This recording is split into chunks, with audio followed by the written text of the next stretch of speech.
yourself a cold one. Let's strike 'em, huh? And listen to Ross Tucker break down the top college prospects on another tasty edition of The College Draft.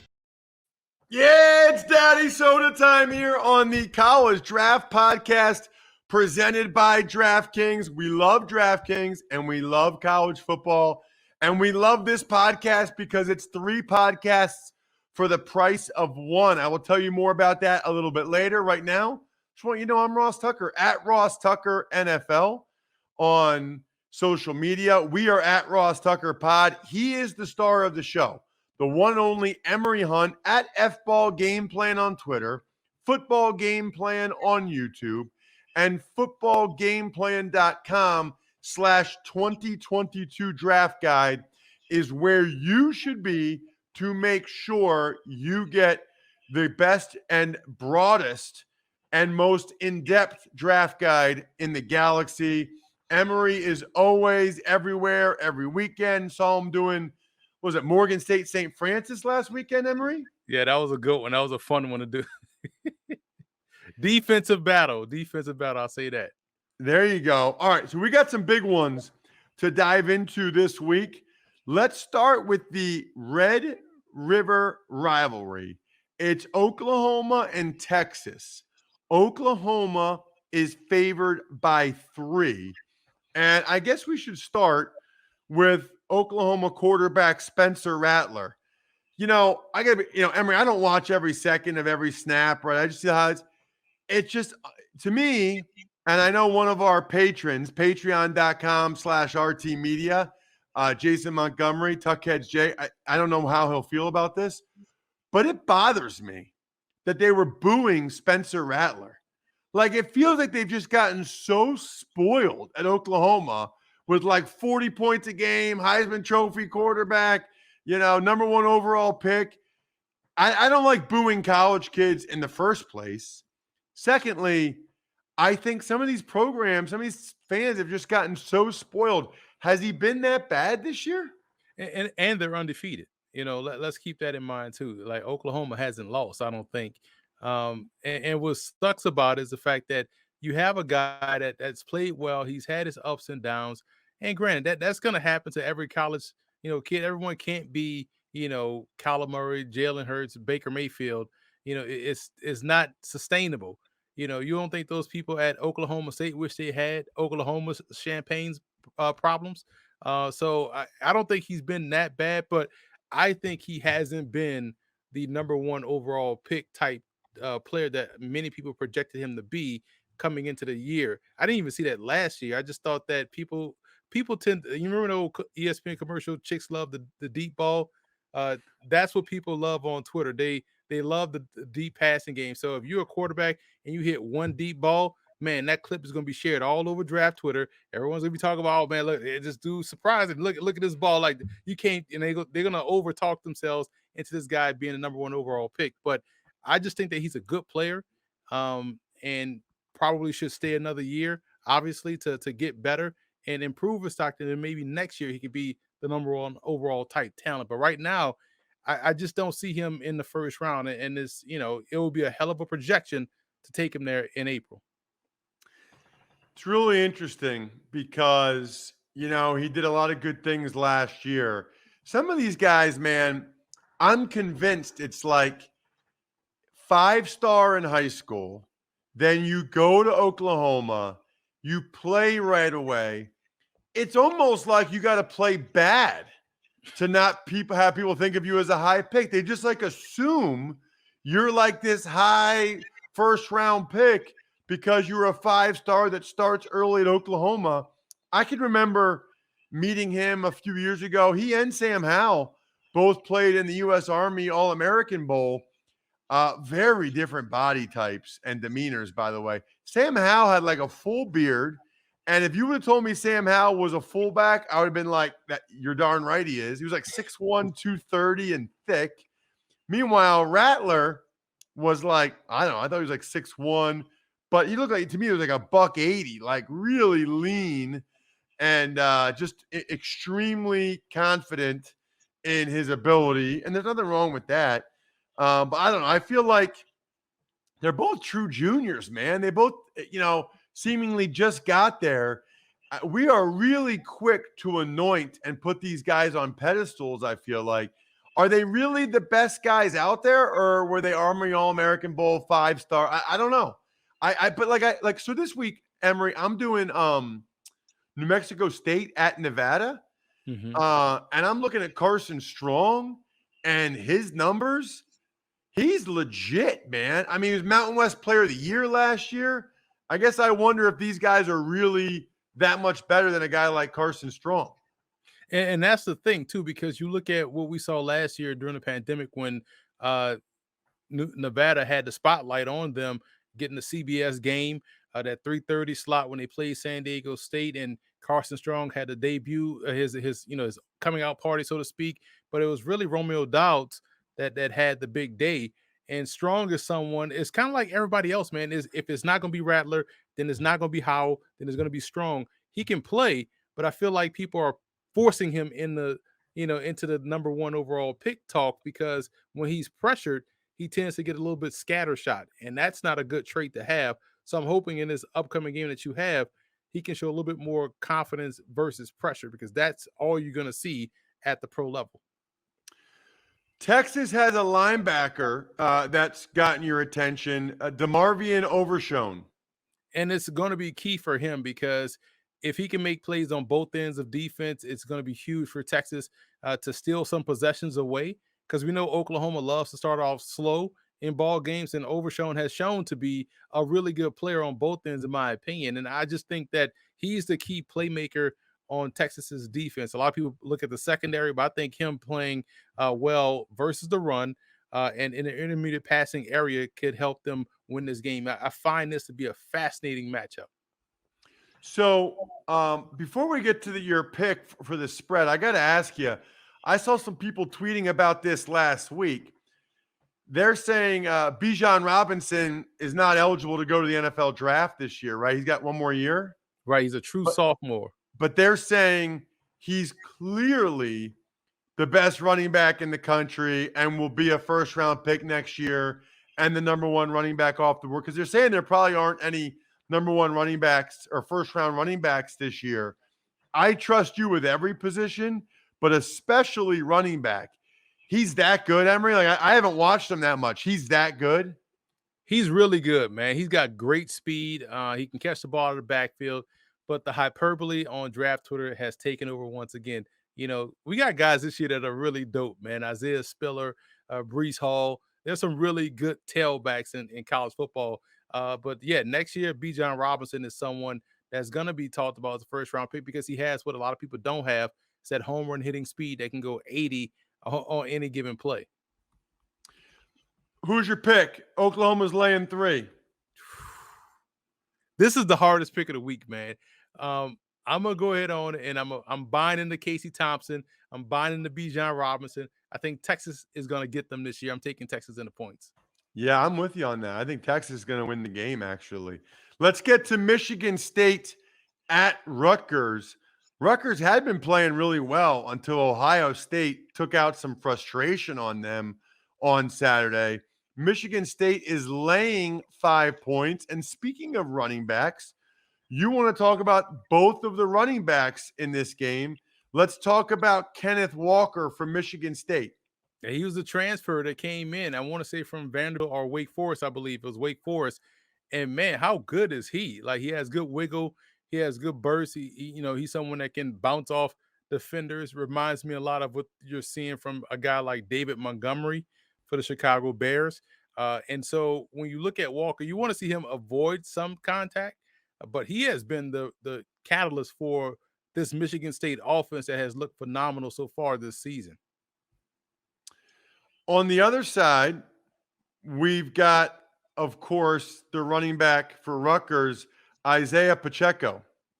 It feels like he's been there for 8 years, and he's a highly touted guy when they got him. He's someone that's a good mismatch piece, so he can win one-on-one versus backers. You want the football in his hands, and if Rutgers is going to win this game and pull off the upset, they're going to have to really feed Pacheco in this contest. I think there's the matchup. Him versus those linebackers of Michigan State is where he can take advantage. I just like him he's a versatile piece in terms of I like him with the ball in his hand. So find a way to get him the football. It may be a break in case and break glass in case of emergency situation with him with regards to letting him return kicks or punts. I don't know if he does that, but this will be the game for him to touch the football in that manner. Who are you picking, Emory? Michigan State, man. I just want to see this party keep going. I want this to set up a big time matchup between Michigan and Michigan State. I think the Spartans will take care of business. Rutgers kind of let me down last week against Ohio State. They should have pulled one out, I believe, against Michigan. That game was very close, but I just think Michigan State's just a little bit more consistent on both sides of the ball. Yeah, I kind of feel like Rutgers are going to bounce back. I don't know about that one. I'm a little bit torn on that one between Rutgers and Michigan State. Let's get to a huge game. I'll be watching every second of it. It is a top 5 matchup. Penn State at Iowa. Iowa is laying a point. Both teams undefeated. Both teams have a number of impressive wins on their resume. Iowa destroyed Maryland Friday night. That was a tough watch. Penn State beat Indiana 24-0. Let's start. I'm very curious to hear what you have to say about Penn State linebacker Brandon Smith. I think he's fantastic, man. He's been a big time playmaker for Penn State this season, and someone that's he's someone that Iowa will have to key on because we know Iowa has a really good running back in Goodson. So this is someone for me, Brandon Smith, that will need I say 3 impactful plays, and not just good tackles. I'm talking about forced fumble, a sack, a big time hit. He's going to have to be the tone setter for Penn State. I really like watching them play. I think he's a fantastic backer. Yeah, so he is. I watch every snap Penn State plays. He is extremely physically gifted. I mean, he's close to 6'4", 245, runs very well, very physical. This is his first year playing kind of in the box at their will position. He had been the Sam, kind of walked out on the slot playing in space last year. So he's still getting used to, I think, the blocking schemes a little bit, having blockers come at him from both sides, being in the box. But when he sees it, especially when he's in space, when he can see it and run and hit, he's very good. I'd like to see him key and diagnose a little bit quicker, and I'd like to see him get better at disengaging from blocks. But he certainly has the physical ability.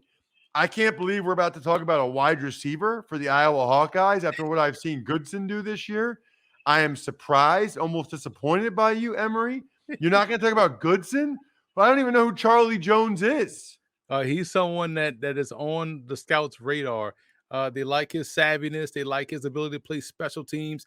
He's someone that can make the clutch catch, and I think he's an underrated player. He's not one that a lot of people are talking about. I believe Goodson is a junior, so I kind of wanted to give someone that's a senior a little bit more love. But you look at Charlie Jones and what he does. He may not be the household name within this offense, but I guarantee in this game he's going to come up with one of those clutch plays on third down or inside the red zone that you'll be like, wow, that was a huge play that Iowa made. And who the hell is this wide receiver? But he's someone that's definitely on the scouts' radar. You brought him up, I think, a couple weeks ago, but that Van Valkenburg or whatever his name is, he is good. He's the really kid from good. D2, he is good. Yeah, from Glenville State, man. It's like, what was in the water out there that allowed him to sprout up like that and then grow? That he was at Iowa and people just kind of forgot about him. It's kind of like the Van Ginkel situation at Wisconsin when he was at South Dakota, University of South Dakota, and then transferred to Wisconsin. People forgot when he was at South Dakota, he was dominant, double-digit sack guy. Then he transferred, I believe, to Iowa Western, and then found his way out to Wisconsin. So this is another Van Valkenburg is another really good defensive end prospect, draftable guy as well. Who do you like with Iowa laying the point, Emory? Is this game at night? I know I said it last week, and 4 o'clock. 4 o'clock. Oh. I'm gonna go with Iowa again, man. That's close. It'll get dark soon. That's when Iowa start turning it on. So I'm gonna say Iowa will win this one straight up. This is a very good game, man.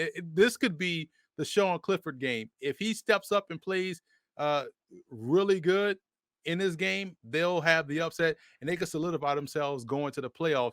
But I feel like Iowa just finds a way in any one of the three facets of the game. They'll win two of them, and I think that's how they'll win. Yeah, I think Iowa's very good. I'm with you on Iowa. Every time I've seen them, they've looked awesome. UConn and UMass. UConn hasn't won in years, literally, and yet they're favored by 3 points. I wanted them to beat Vandy. I mean, the last 2 weeks, man, they've been right there Right. against Wyoming and against Vandy. Haven't been able to get it done, unfortunately. Now they're playing UMass. They're laying 3, and you like UConn's offensive tackle, Ryan Vandemark.